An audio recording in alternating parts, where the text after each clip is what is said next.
welcome to Bird's Eye View, and this is going to be my thoughts for the first trailer for Birds of Prey. Before we begin, don't forget to like and comment down below, subscribe and ring the bell to be notified whenever I do videos. I do videos every single Wednesday, so make sure you keep a lookout for those. Also look to the end of this video so you can find out you can save 15% on some awesome clothing. Being as this whole Joker, DC, Harley Quinn kind of related, I just want to let you know that I'm going to see the Joker movie on Friday, so it'll probably be Saturday when I'm looking to get the review up. Spoiler review come a couple of days after that, so just make sure you keep a lookout for that. It should be here by the end of the week. I'll be honest, I was really struggling for finding something to put for my Wednesday video this week. I wasn't too sure what to talk about. I was thinking about talking about maybe some more Spider-Man related stuff. It was quite slim pickings this week, to be honest. I just couldn't find something I really wanted to talk about. And then literally 2 minutes before I pressed record on this camera, the trailer for Birds of Prey popped up, and it's as I expected, to be perfectly honest. It did exactly what I expected it to do. It's definitely Harley Quinn's movie, although it's a kind of team-up type thing with her and a load of other girls, assassins and all this kind of stuff of kind of girl characters in the DC universe. They never really get much of a focal point in this trailer. Even their outfits are very dark and everything compared to hers, where it's all bright and colourful. You can see through the trailer, the rest of the trailer is quite dark and everything, but every time you see Harley, she's bright and colourful. So it's definitely focusing on the fact that she's the main character in this and she's the main focal point. And, you know, that's fair enough, because out of all the characters in this movie, she's definitely the one that everybody knows the most. It looks like her and Mr. J broke up. Her and Joker are no longer in a relationship, which is weird. I didn't expect that. So how's that tying into Suicide Squad? Because they were in a relationship at the end of the movie, as far as we knew.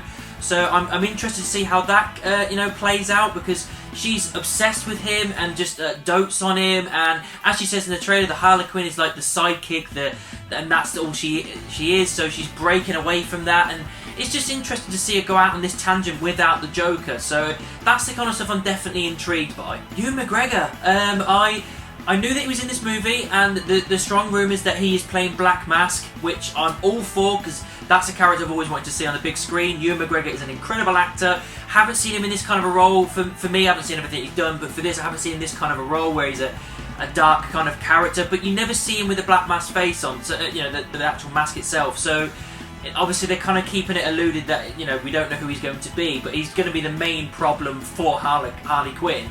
But yeah, I'm pretty sure it's going to be Black Mask, and I'm all for that. It does look like they're sticking with this whole doing it the way kind of Marvel do it, where it is serious, it is gritty, but it has those jokes and those moments in it, and you kind of have to with Margot Robbie playing Harley Quinn, because it just, every time she's on screen, she kind of commands your presence. She's there in her bright colours and her Boston accent with her attitude towards life, very Joker-esque, because naturally she's obviously in love with the guy, so she has the same kind of mannerisms, the same kind of persona. And yeah, through the trailer it shows this, even through all the action scenes that are there. Everything looks great, classic stuff that you would expect from a comic book movie.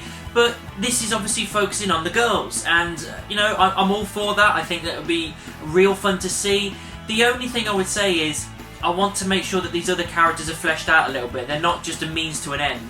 Don't get me wrong, Harley Quinn is definitely the character you should be focusing on, because we all know her the most, and Margot Robbie is an incredible actress, so putting that's definitely the way to go. But I want these other characters that are in this team to be fleshed out a little bit more, because it's like in Suicide Squad, we had these characters and everything introduced at the start, but there was only 2 or 3 that really got a decent fleshed out. And with this, it seems like you're potentially going the same direction, where Margot Robbie's the focal point, Black Mask is your bad guy, and you've got these other characters. I'm hoping that they give us a little bit more backstory with these other ones to make us feel more for the characters and accept why they're there. I do wonder whether Jared Leto's Joker is going to make an appearance in this. I assume maybe he'll make a cameo or something, or maybe there'll be a Batman cameo or something where it ties into the universe. I don't know how they're working it going forward. Obviously we've got the Joker movie coming out this Friday, which is kind of its own thing. Then you've got Shazam and Wonder Woman and Aquaman, and then obviously Ben Affleck not being part of Batman anymore, and just there's a lot of ups and downs with DC, as we've said a million times, so I'm not too sure where this film is sitting in that universe. I know it's connected to Suicide Squad, but Suicide Squad is connected to the rest of the DCU. So I'm just interested to see where it fits. That's what I want to know. Are they going to tie it in nicely with a cameo from a character to make sure that it's still in that universe, or are they just going to do potentially what they're doing with this Joker movie that comes out? They're just going off on their own tangent, it's their own separate thing, they're just throwing whatever they can at the wall to see what sticks. And fingers crossed that this hit sticks the landing. I really hope that it does. I don't really know what else to say about this trailer. It was a good trailer. It did what it needed to do, and that was to kind of showcase Harley Quinn by herself, or branching out into this new part of her life and forming this team. And it showed action scenes and all the characters that you need to see. It gives you enough of a tidbit to kind of give you a taste and a bit of flavour as to what this kind of a film is going to be. The only thing I would say is that I just want a bit more out of the other characters. We don't necessarily need to see that in the trailer, but as I said, we need to see that at some point. So yeah, this trailer did what it needed to do. It showcases Harley Quinn. She's definitely the focal point, and you know, I am looking forward to seeing what they do. Time to save 15% on some clothing.